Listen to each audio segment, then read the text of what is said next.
Salutare oameni cu Sirar și bine v-am regăsit la un nou carvlog pe acest canal. De data asta suntem cu noua lui mașină Tesla Model. Yes. Crezi că este momentul pentru mașini electrice? Bă, micule, eu cred că treaba cu mașini electrice pentru fiecare în parte. Fiecare știe câți kilometri merge în oraș, câți kilometri merge în afară. Pentru mine personal, stând la curte, este foarte comod să o încarc de la priză. Nu îți trebuie neapărat stație de încărcare, poți să o încarci de la priză. Și am preferat să-mi iau modelul cu bateria cea mai mare, pentru că mai merg și prin țară, la mare, la munte, și să nu stau cu griji că n-ajung sau să încarc pe parcurs. Desigur pot să fac și asta, dar am zis, de ce nu? Să-mi iau, dacă pot să-mi iau cu o baterie mai mare, să-mi iau cu o baterie mai mare.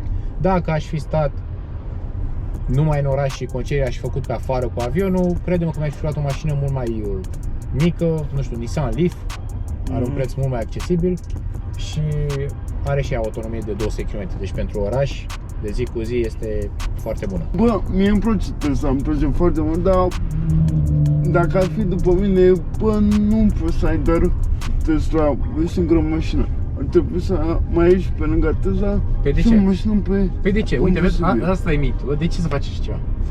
Okay. De ce să ții banii blocați în altă mașină, combustibil scump, impozit? Da, mă, nu știu, probabil ai 400 de km autonomie, Exact. dar te duci undeva și vii a doua zi acasă și ai autonomie încă 10 km și te sună unul, bă, trebuie să fie urgent la mine. Și ce faci în momentul ăla? Băi, ai ridicat o problemă. Și era 50 de Vezi, mă, km micule, de tine. asta te iubește pe tine lumea, că ești inteligent. Ai ridicat o problemă diferită, că de obicei lumea zice, dar ce faci, domne, când vrei să te duci până în Suceava? Răspunsul și pentru Suceava, Timișoara, Iași, și pentru întrebarea ta. ta. Și de asta trebuie să ai, bum, mașină pe... Nu trebuie. Pentru că o altă mașină, repet, alte mii sau zeci de mii de euro, impozite, revizii, griji, da, știu ce spui, dar, ok, să zicem prin absurd, ai uitat să o încarci, da? Ai ajuns tu fix pe minim, ai uitat să o încarci tot și ai a doua zi s-au pus toate pe tine, vrei tu să mergi peste tot. Nu a doua zi, imediat, pe o oră. Fii atent, sunt niște aplicații, și iei mașini de pe stradă, efectiv. Sunt mai multe, Spark, Teleport, CityNet, sunt mai multe. Și dacă chiar ai tu nevoie, știi că, măi, uite, eu mâine chiar am pățit chestia asta, uite, caz concret, nu neapărat că ai rămas fără baterie. A trebuit să duc mașina la reprezentanță ca să-mi schimbe și mie. Singura chestie care se schimbă la mașina asta e filtrul de polen și atât. Da. Dar tot a trebuit să o las acolo peste zi. Deci n-am avut mașina o zi. În ziua aia mi-am găsit pe stradă, nu mai știu ce era, mi se pare că era un Renault Zoe.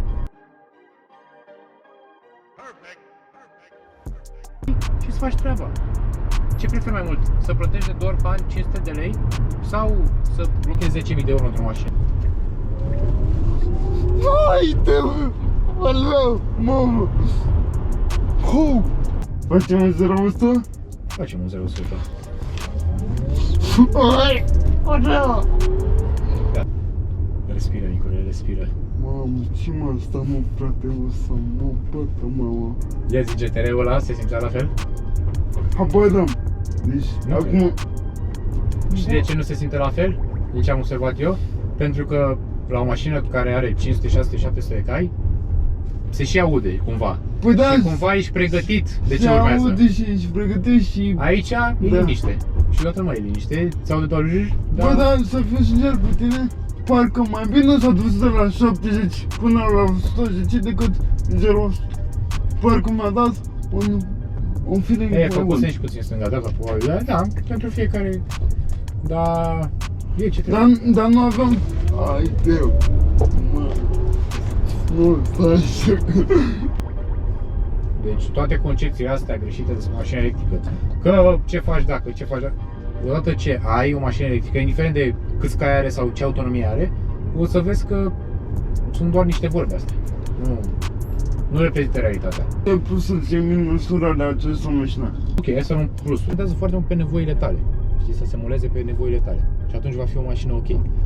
Eu am căutat, ca să nu mai am mai multe mașini deodată, am căutat să fie o mașină care să fie spațioasă, da, adică să pot să mă plimb cu familia prin țară, să am loc de bagaje, parita mai portbagaj, are portbagaj și în față, deci nu se pune A, problema. dacă acolo nu mai e motorul. Exact. Mai ales având copil mic, ai căruț, ai o bicicletă, ai scaun de copil, ai foarte multe chestii voluminoase care la drum nu trebuie să ai loc. Deci să fie spațioasă. 2. Să fie rapidă, pentru că Și e exact, super rapidă. e mai rapidă decât Golful, e mai rapidă decât Audi-ul, deci e rapidă. Așa. Bine, ea e mult mai rapidă ca mașini care costă de 5 ori valoarea ei, ca idee. M-am dat cu un tip care avea un Ferrari. Nu știu ce să zic, ce Ferrari era, ce motor era, că pe Ferrari chiar nu habar n-am. Era un Ferrari, deci e clar că e o mașină rapidă. Și aia are stand vreo 3 secunde, cam așa. Băi, e o mașină rapidă, da? Da. Sunt sigur că și acolo sunt Ferrari de 300 de cai și de 1000 de cai, dar arăta ca gen aia mai de mijloc, rapid așa. Da. Clasa Băi, din mijloc. Plângea după mine, nu reușea, nu. Plecam de la semafor, eram departe, el era acolo, Ra-ta-ta-ta-ta-ta-ta. că îl vedeam la următorul semafor, a făcut așa, să dă. Da? Ei, și sunt sigur că mașina lui a costat mult mai mult, adică și asta de nou a fi fost, nu știu, 80-90 de mii de euro, iar a lui sigur a fost peste 200 de mii de euro. Nu știu, există Ferrari mai ieftin de 200 de mii? Nu cred. Niciunul, totuși sunt. Ca plusuri, ți-am zis, este spațioasă, este rapidă și cel mai important, ține cu casă. În rest, n-ai ce să-i faci, nu-i schimbi uleiuri, nu... Da, e mișto pentru că nu faci bani în ea, nu trebuie... Exact, dar acum știi ce, vin haterii și trolii. Da, micule, dar stai să vezi tu când îi pică lui prostul ăsta bateria ce o face. 20.000 de euro scoate pe masă, micule. Bă, cam așa, dar fraților, este în garanție, o duci în garanție și În primul rând, e în garanție până, are 8 ani garanție. 8 ani? Da, la motor și la baterie. În al doilea, adică pentru ea în cazul ăsta că e din 2018. Știu asta că și Ani Popescu s-a stricat ceva pe la motor. Da. Și atunci am prezentat și ea a trimis înapoi undeva în 2 luni. Așa. Da, pentru că atunci când a dus-o Andy nu era serviciul la noi, acum e serviciul la noi. E serviciu la noi? Da. Bă, Adică îți dă comandă de piesă și îți vine piesa. Și mai bine. Exact. Și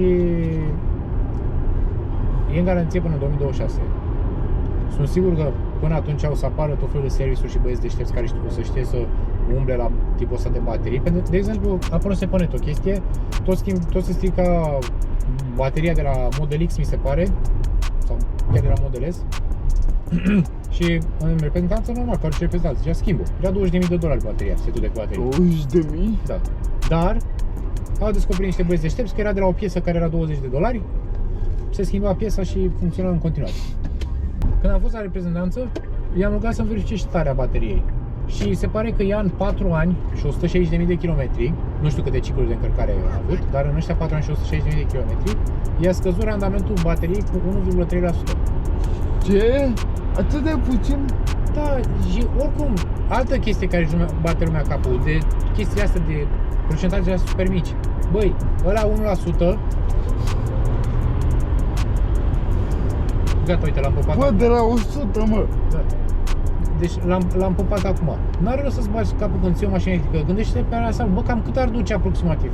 Una e să ducă 100, alta e 200, alta e 300, alta e 400, alta e 500 sau mai mult. Da. Nu stai să te cramponezi în seama că asta duce 430 și aia 460. Aia 30 de kilometri se simt doar dacă mergi legal, perfect cum trebuie. În clipa în care ai vrut tu să te dai la aia să accelerezi, au zburat aia 30 de kilometri. E simplu, ca la o mașină pe benzină sau pe diesel. Mergi cu 230 pe autostradă, nu o să-ți consume 6%. Pe la dieselul meu consumă 6% pe forță. Da, dacă mergi în oraș cu 50 la oră, 60 la oră, la fel și asta. Da, asta eu mă gândesc să cumpăr și nu să la second hand. Tu cum ai preferat? Tesla cel puțin, inițial vreau să iau un Model 3 nou, pentru că era la aceiași bani cu asta. Și m-am gândit, bă, electric, hai să iau nou, ca în garanție 8 ani și tralala. Ia tot pe ăla. Ai, ne. Hai că vine, mă. Așa. Pe urmă, când am văzut că de aceiași bani iau asta care totuși are doar 4 ani vechime, adică nu are 10 ani, kilometrii sunt ok și am putut să iau mașina de la un dealer auto care avea mașini bune. Hai de viața mea cum să duci eu, că ți-ai spura ta, doamne. Așa. De-aia am optat pentru second hand, pentru că de aceiași bani, aia singurul avantaj era că era nouă. Doar că asta e mult mai spațioasă.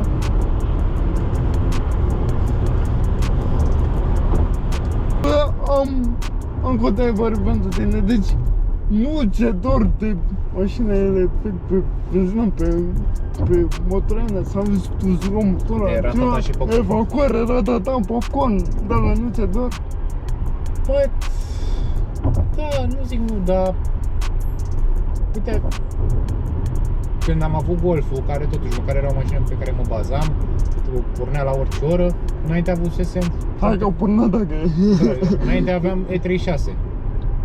Și alea erau modificate și toate cele, dar când am avut Golful, nu ți-e dor de tracțiune în spate? Ba da, dar parcă mai mult îmi plăcea faptul că pornea la orice oră din zi și din noapte, știi?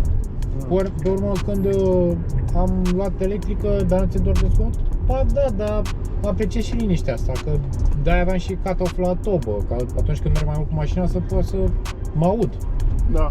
Oricum, eu am văzut că există ceva aplicații. Se poți pune și gen evacuare rateză. Da, uite, nu doar aplicație, dar spune, nu știu, spune o chestie.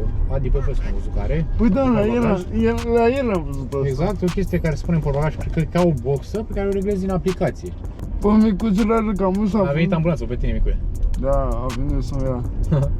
Cam ăsta a fost, dragul, eu sper că a făcut, dacă v-a plăcut, nu uitați să apăsați butonul de like. Băi, și dacă nu v-a plăcut, să ne lăsați în secțiunea de comentarii. prima chestie, dați like sau dislike, nu? Că așa știm dacă v-a plăcut sau nu v-a plăcut. Bă, A doua chestie, dați subscribe, ca să vedeți pe viitor dacă va face ceva ce vă place sau dacă corectează ce nu v-a plăcut. Păi E da. important să dați subscribe cu clopoțel. De ce? Ca să fiți notificați. Degeaba dați subscribe simplu. Da. Și 3, lăsați și în comentariu în care scrieți Bă, răspunsurile voastre la întrebări sau scrieți ce ați vrea să vedeți. Sau pur și simplu că nu v-a plăcut. Spuneți, bănicule, fai niște car vloguri de tot căcatul și nu mai pune pe ăla să-și prezinte mașinile. Așa? Și cam așa. Dar participați. Da, asta este foarte important, să participe. Vă ia fix 10 secunde să apăsați like, să dați subscribe. Nu subscribe-ul. Nu, aici pun să uiți aici un like. Dar nu poți să pui unde vrei. Bă, da. E foarte bine așa. Și, Dar nu vreau să le pun. și aici comentarii. Și aici o comentarii. Da, Da. cam așa. El a fost Micu, eu am fost Equinox. Asta a fost Bă, Tesla. da, e canalul meu de YouTube.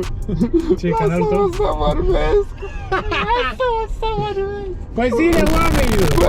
Bă, nu poate fi. Și uitați-vă, dați din gură! Și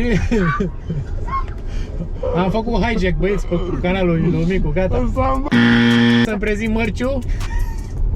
Nu, n-am mărciu. Și uitați-vă și la vlogul cu Q7 și la vlogul cu GTI. Golful. Da. Vedeți care vă place mai mult. Lăsați mesajii. Da. Lăsați mesajele lui ăsta, ca să lui ăsta de aici, lui Micu Gigant îi spune. Așa strigă lumea, lăsați mesaje în care să taci din gură să spun poveste. Așa, lăsați mesaje ca să știe ce vreți de la el. Așa, why are you running? Așa. Și cam atât am obosit. Și ai nu mai zic nimic, am avut să rup. Așa. Cam atât. Gata, mă, zi tu, gata. Cam atât a fost, nu uitați de clopoțel, de abonare. A, și mașina asta are autopilot, vedeți? Eu pot să stau acum așa și ea merge singură. Conduce singură, desigur nu-i recomandat să faceți așa ceva. Da, bă, știu toate astea, dar trebuie să închidem Google. Google, stânga-dreapta, singuric. What the fuck? Nu e așa? Te poți să strâng pe Micu de gât? Hai, dă-te, mă. Da, Cam asta așa. Hai să închidem. Hai. Ceau, m-am pupat.